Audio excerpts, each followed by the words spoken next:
പ്രിയപ്പെട്ടവരെ, സെക്കുലർ സാറ്റർഡേയിലേക്ക് എല്ലാവർക്കും സ്വാഗതം.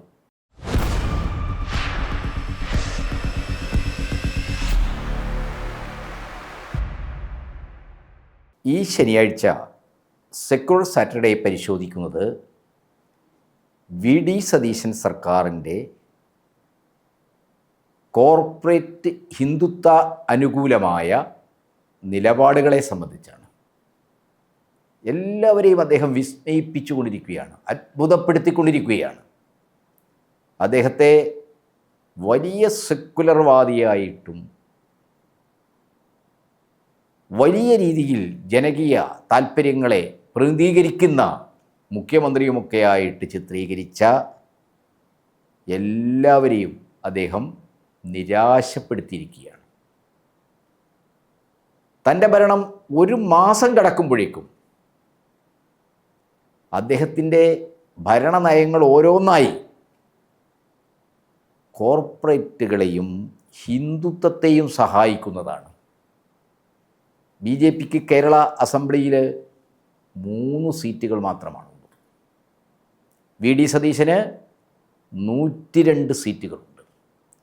പക്ഷേ 102 സീറ്റുള്ള കോൺഗ്രസ്സുകാരനായ വി.ഡി. സതീശൻ നേതൃത്വം കൊടുക്കുന്ന UDF സർക്കാർ കഴിഞ്ഞ എത്രയോ വർഷങ്ങളായി RSS ഹിന്ദുത്വവാദികൾ പഠിച്ച 18 പണിയും നോക്കിയിട്ടും കേരളത്തിൽ നടപ്പാക്കാൻ കഴിയാതിരുന്ന അവരുടെ അജണ്ടയിൽ നിന്നുള്ള ഓരോ കാര്യവും നടപ്പാക്കുകയാണ്. എന്ന് പറഞ്ഞു കഴിഞ്ഞാൽ 3 MLA-മാരുള്ള ബി.ജെ.പി, 102 MLA-മാരുള്ള വി.ഡി. സതീശൻ സർക്കാരിനെ കൊണ്ട് അവരുടെ അജണ്ട, കോർപ്പറേറ്റ് അനുകൂലവും ഹിന്ദുത്വ അനുകൂലവുമായ അജണ്ട നടപ്പാക്കിക്കൊണ്ടിരിക്കുന്ന വിസ്മയത്തിനാണ് നമ്മളെല്ലാം ഇപ്പോൾ സാക്ഷ്യം വഹിച്ചുകൊണ്ടിരിക്കുന്നത്.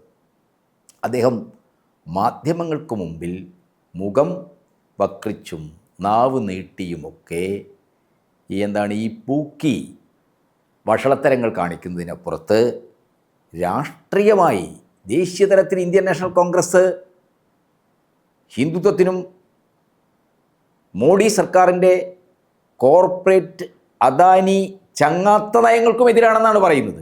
രാഹുൽ ഗാന്ധി അദാനിക്കെതിരായിട്ട് ശക്തമായ നിലപാട് പറയുന്ന ആളാണ്. പക്ഷേ ഈ കേരളത്തിൽ നമ്മൾ കണ്ടുകൊണ്ടിരിക്കുന്നത് എന്താണ്? അദാനിയുടെ താല്പര്യങ്ങൾ, അദാനിയുടെ വികസന താല്പര്യങ്ങൾ അത് വള്ളി പുള്ളി വിടാതെ നടപ്പാക്കാൻ നിയമസഭയെ മാത്രമല്ല, UDF-നെ മാത്രമല്ല, തൻ്റെ പാർട്ടിയായ ഇന്ത്യൻ നാഷണൽ കോൺഗ്രസിൻ്റെ വർക്കിംഗ് കമ്മിറ്റിയെപ്പോലും മറികടന്നുകൊണ്ട് എല്ലാ രംഗത്തും അദാനിക്ക് പച്ചക്കൊടി കാണിക്കുകയാണ് സതീശൻ. വ്യവസ്ഥകൾ, നിയമങ്ങൾ, ചട്ടങ്ങൾ എല്ലാം മറികടന്നുകൊണ്ടാണ് വിഴിഞ്ഞം തുറമുഖത്തിൻ്റെ 49% ഓഹരി മെഡിറ്ററേനിയൻ ഷിപ്പ് കോർപ്പറേഷൻ എന്ന് പറയുന്ന MSC എന്ന് പറയുന്ന ഒരു ചരക്ക് നീക്ക് കമ്പനിക്ക് കൈമാറിയത്. സംസ്ഥാന സർക്കാരിനോട് ആലോചിക്കാതെ, അനുമതി വാങ്ങിക്കാതെ കഴിഞ്ഞ ജൂൺ 29-ാം തീയതി MSCയുമായിട്ട് അദാനി കരാർ ഒപ്പുവെച്ചു. അദ്ദേഹം സെബിയോട് ഇത് സംബന്ധമായ അനുമതി ചോദിച്ചു. കേരള സർക്കാരിൽ നിക്ഷിപ്തമായ വിഴിഞ്ഞം തുറമുഖത്തിൻ്റെ അധികാരത്തെ, കേരള സർക്കാർ എന്ന അതോറിറ്റിയെ തൃണവൽക്കരിച്ചുകൊണ്ട് നരേന്ദ്രമോദിയുടെ ക്രോണിയായ, ചങ്ങാതിയായ, ലോകത്തിലെ തന്നെ ഏറ്റവും വലിയ കോർപ്പറേറ്റുകളൊന്ന്, ഫോബ്സ് മാഗസിൻ ലിസ്റ്റ് ഔട്ട് ചെയ്യുന്ന അതിസമ്പന്നരിൽ 10 പേർ വരുന്ന മുൻനിരയിലുള്ള ഇന്ത്യൻ കുത്തകയാണ് മിസ്റ്റർ ഗൗതം അദാനി. ആ അദാനിക്ക് കേരളത്തിൻ്റെ അഭിമാനമായിട്ടുള്ള, വലിയ പ്രതീക്ഷയായിട്ടുള്ള വിഴിഞ്ഞം ഫോർട്ടിനെ ഒരു ഇൻ്റർനാഷണൽ കോർപ്പറേഷന്, കുത്തകക്ക് അടിയറ വെക്കാൻ, 49% ഓഹരി വിൽക്കാൻ ആരാണ് അനുമതി നൽകിയത്? എല്ലാ ചട്ടങ്ങളെയും മറികടന്ന് വ്യവസ്ഥാരഹിതമായി അദാനി കമ്പനിക്ക് അവരുടെ 49% ഷെയർ വിൽക്കാൻ VD സതീശനാണ് അനുമതി നൽകിയത്. തെരഞ്ഞെടുപ്പ് കഴിഞ്ഞ് റിസൾട്ട് വരുന്നതിന് തൊട്ട് മുമ്പ് ചാർട്ടഡ് വിമാനത്തിൽ 10-25 ലക്ഷം രൂപ ചെലവ് ചെയ്യുന്ന ചാർട്ടഡ് വിമാനത്തിൽ അദ്ദേഹം അദാനിയുടെ പ്രതിനിധിയും ഒന്നിച്ചാണ് മംഗലാപുരത്ത് പോയത്. NDAയുടെ നേതാക്കളെ കണ്ടത്. അതിൻ്റെയൊക്കെ പിറകിൽ ഉള്ള കാര്യങ്ങൾ, ഈ കേരളത്തെ വഞ്ചിക്കുന്ന, കേരളത്തെ ഒറ്റിക്കൊടുക്കുന്ന കാര്യങ്ങൾ എന്താണ് എന്നാണ് ഇപ്പോൾ നമ്മൾ കണ്ടുകൊണ്ടിരിക്കുന്നത്. അദാനിക്ക് കേരളത്തിൻ്റെ കടൽ തീരം എല്ലാം മിഷൻ സമുദ്ര വഴി അടിയറവെക്കുകയാണ്. നരേന്ദ്രമോദി സർക്കാരിൻ്റെ കോർപ്പറേറ്റ് അനുകൂല ക്രോണി ഭരണത്തിൻ്റെ അനുബന്ധമായി അതിൻ്റെ ഒരു സബ്സിഡറി പോലെയാണ് മിസ്റ്റർ VD സതീശൻ നേതൃത്വം കൊടുക്കുന്ന UDF സർക്കാർ ഇപ്പോൾ പ്രവർത്തിക്കുന്നത്. അങ്ങേയറ്റം വംശീയമായ വർഗീയമായ നിലപാടുകൾ BJPയുടെ അജണ്ടയിൽ നിന്ന് ഈ കേരളത്തിൽ അടിച്ചേൽപ്പിക്കാനുള്ള നീക്കം നടത്തുന്നത്. ഇപ്പം നമ്മളെല്ലാം കണ്ടു. കേരളത്തിൽ നിന്ന് അതിഥി തൊഴിലാളികൾ വഴി പണം വിദേശത്തേക്ക് ഒഴുകുകയാണ്. ആ വിദേശത്തൊഴുകുന്ന, അതായത് റിവേഴ്സ് റെമിറ്റൻസ്, ഈ പ്രശ്നത്തിന് ഉത്തരവാദികൾ ഇവിടെ വന്ന് പണിയെടുക്കുന്ന അതിഥികളാണോ? അത് പരിഹരിക്കേണ്ടത് വംശീയമായ നിലപാട് പറഞ്ഞുകൊണ്ടാണോ? അതിഥി തൊഴിലാളികൾക്കെതിരായിട്ട് അങ്ങേയറ്റം ക്ഷുദ്രമായ വംശീയ വികാരത്തോടുകൂടി അസംബ്ലിക്കകത്ത് പ്രസംഗിക്കുന്ന ഒരു സതീശനെ കേരളത്തിലെ ജനങ്ങൾക്ക് കാണേണ്ടി വന്നു.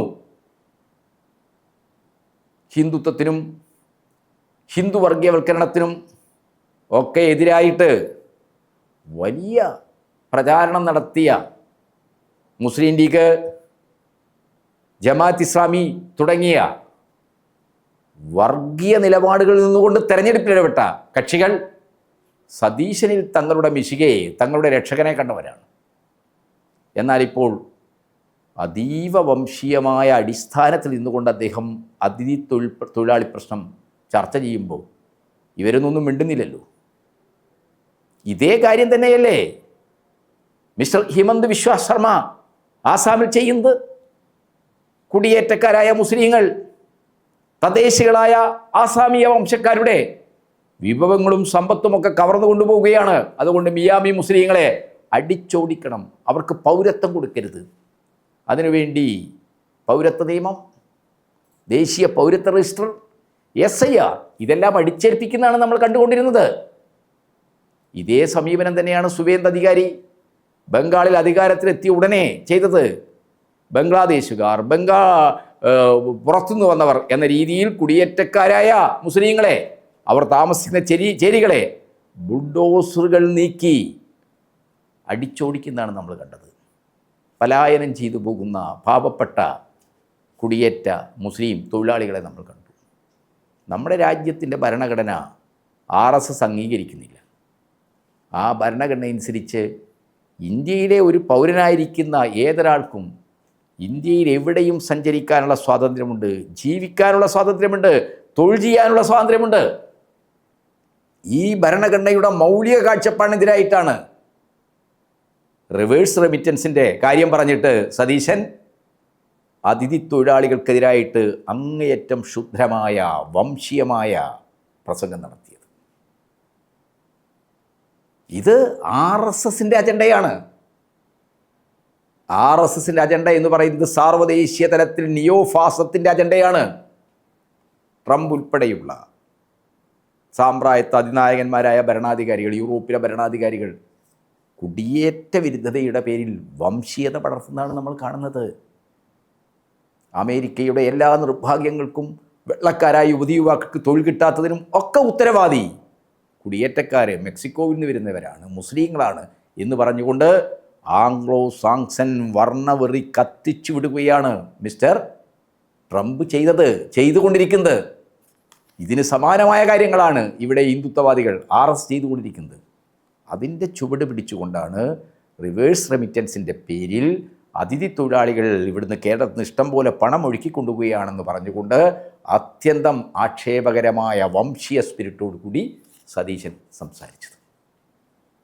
ഹിന്ദുത്വത്തിൻ്റെ അജണ്ടയാണ്, ഹിന്ദുത്വത്തിൻ്റെ മനസ്സാണ്, ഹിന്ദുത്വത്തിൻ്റെ പ്രത്യയശാസ്ത്രമാണ് മിസ്റ്റർ സതീശനെ നയിക്കുന്നത്. ഇപ്പോൾ നിങ്ങൾ നോക്കുക, PM ശ്രീ അത് പറഞ്ഞുകൊണ്ടാണല്ലോ ഇടതുപക്ഷത്തിനെതിരായിട്ട് വലിയ കുറ്റാരോപണങ്ങൾ നടത്തിയത്. ഇടതുപക്ഷ ഗവൺമെൻറ് അതിൻ്റെ നയത്തിൽ നിന്ന് വ്യതിചലിച്ചുകൊണ്ട് വിദ്യാഭ്യാസ വകുപ്പ് PM ശ്രീയിൽ ഒപ്പിട്ടത്, മെമ്മോറണ്ടം ഓഫ് അണ്ടർസ്റ്റാൻഡിങ്ങിൽ ഒപ്പിട്ടത് തെറ്റായിപ്പോയിരുന്നു, തിരുത്തി MOU ഫ്രീസ് ചെയ്തു. പക്ഷേ ഇവരധികാരത്തിൽ വന്ന ഉടനെ ഫ്രീസ് ചെയ്ത MAU വീണ്ടും എടുത്തിട്ടു. ഇപ്പം എന്താണ്? ഒരു തരത്തിലുള്ള കുറ്റബോധവുമില്ലാതെ PM ശ്രീ നടപ്പാക്കുമെന്നാണ് പറയുന്നത്. വിദ്യാഭ്യാസ രംഗത്തെ RSS വിഭാവനം ചെയ്യുന്ന വർഗീയ അജണ്ട, കാവ്യവൽക്കരണ അജണ്ട നടപ്പാക്കുമെന്നാണ് പറയുന്നത്.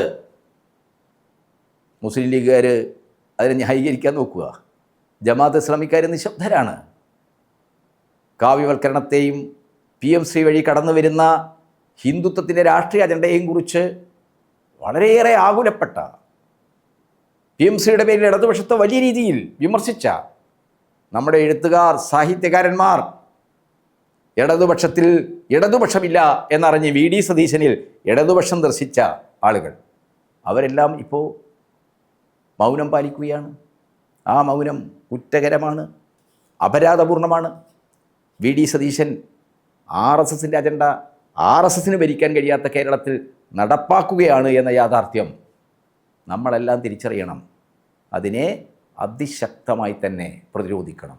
കോർപ്പറേറ്റ് താല്പര്യങ്ങൾക്ക്, അദാനിയുടെ മൂലധന താല്പര്യങ്ങൾക്ക് കേരളത്തെ ആകെ വിഴുങ്ങാൻ വിട്ടുകൊടുക്കുകയും ഹിന്ദുത്വത്തിൻ്റെ PM ശ്രീ ഉൾപ്പെടെയുള്ള ഓരോ അജണ്ടകളും നടപ്പാക്കി കേരളത്തെ ഹിന്ദുത്വ രാഷ്ട്രീയത്തിനാവശ്യമായ രീതിയിൽ നമ്മുടെ പുതിയ തലമുറയെ മാറ്റിയെടുക്കാനുള്ള വിദ്യാഭ്യാസ പദ്ധതികൾ വരെ നടപ്പാക്കുന്ന VD സതീശൻ സർക്കാരിൻ്റെ നിലപാടിനെതിരായിട്ട് അതിശക്തമായ പ്രതിരോധം ഉയരണം.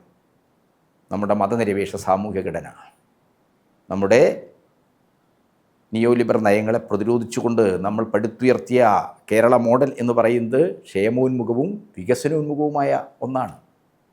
അത് ഫൈനാൻസ് മൂലധനത്തിൻ്റെ ഈ ആഗോളവൽക്കരണ കാലത്തെ കടന്നുവരവിനെ പ്രതിരോധിച്ച് നിർത്തിയ ഒന്നാണ്.